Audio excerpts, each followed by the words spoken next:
All right, so today I'm going to be doing another KBFIT 2.0 critiques Kamron. The exercise I chose today is going to be the barbell squat.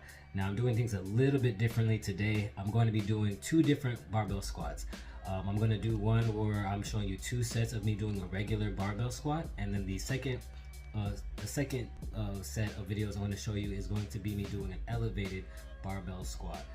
And the reason why I'm showing it to you this way is because I want you to see the difference between the two. There's a lot of things to look at, so I'm going to try not to overcomplicate it. But this video, I do want to try to be as educational as I can when it comes to barbell squats. Now, unfortunately, because of the angle that I shoot my videos, you can't see everything, right? But from just what you can see, I think there's enough things to show you guys the difference and stuff like that.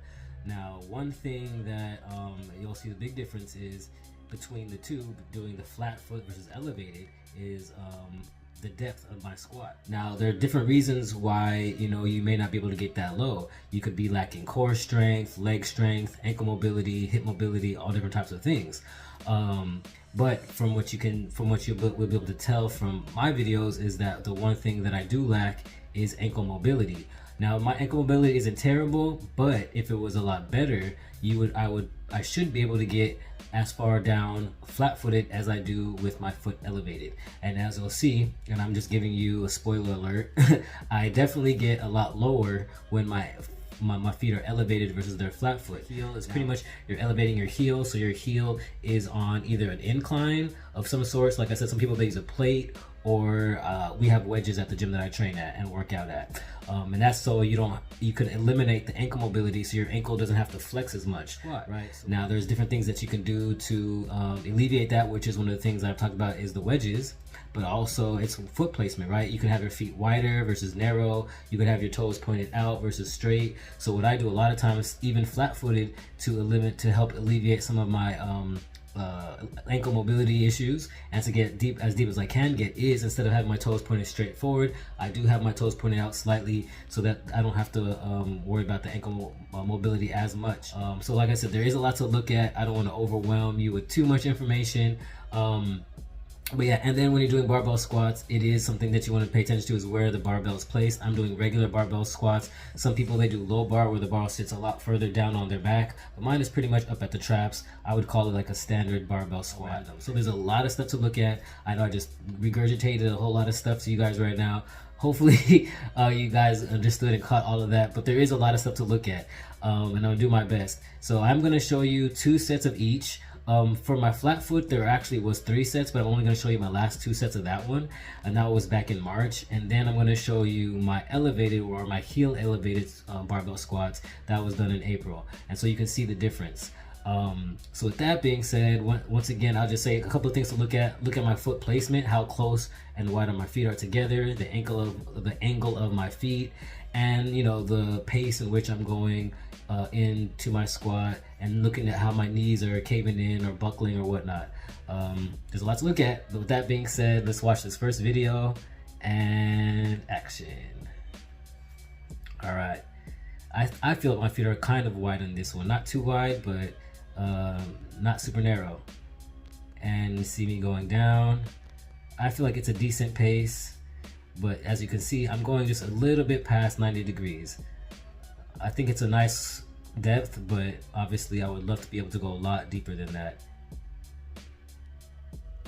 Yeah, and if you're paying attention, you can see when I get towards the end, a little bit fatigued at the end, I'm probably leaning slightly forward too much. Yep, had to take a little pause there, pushing back up.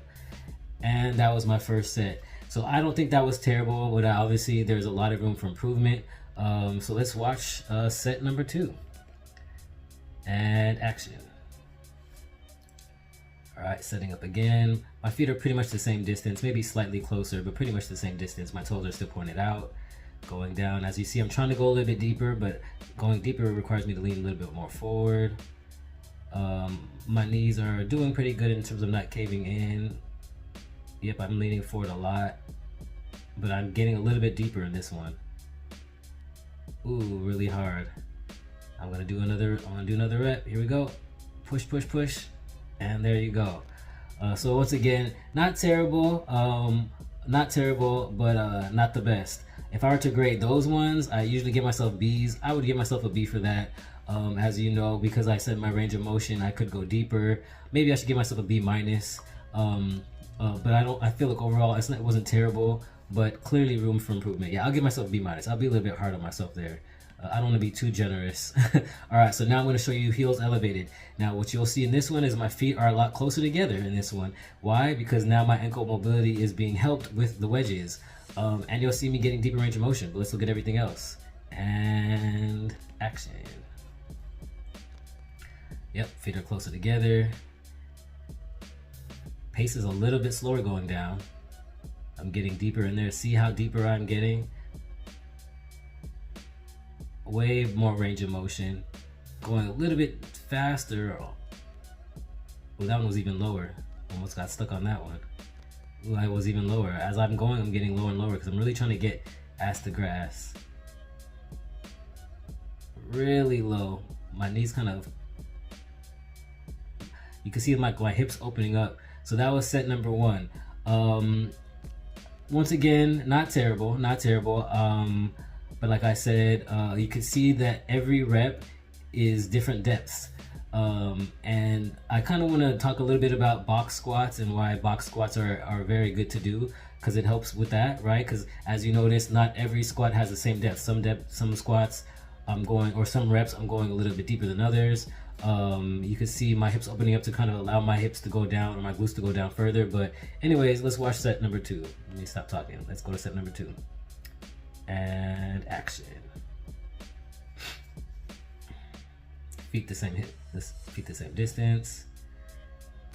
Mentally preparing as usual, because I know it's gonna be challenging. Ooh, I see that first rep, I try to get down as deep as I could. I'm really trying to get down low. So I feel like this set I'm getting even deeper than the oh yeah, I'm getting way deep into these ones. I feel like this is way better. My pace isn't too fast. I should hold it a little bit. Ooh, I'm struggling to get up on that one. Yep, I'm struggling to get up, but I'm taking a quick break. I think I'm gonna do either 1 or 2 more, probably just 1 more. We'll see. Push, push, push. Ooh, 2 more. There you go. 2 more. So the biggest thing I would critique on that one is just my pace. Probably because I'm getting as low. I didn't want to stay there down that low, because then I don't want to get stuck. So I would just say holding it down at the bottom just a little bit longer, not too long, just a little bit longer. But other than that, that last set was probably the best one out of all 4 sets that you've seen. But once again, I am using the wedges, alleviating a lot of the ankle mobility that I need to work on. And it's something that, something that I don't put enough effort into. I do work on it, but I should probably put a little more effort into it.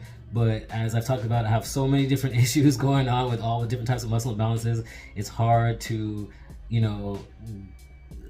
address all of them at the same time. Sometimes it's a little bit overwhelming, like which one do I work on? And so I kind of rotate through different ones, and then as one is improving, then other ones start to kind of slip back into old habits. So it's a kind of like a circle that I'm going through, but that's okay. This is part of life, right? As long as we're just trying our best and doing the best that we can.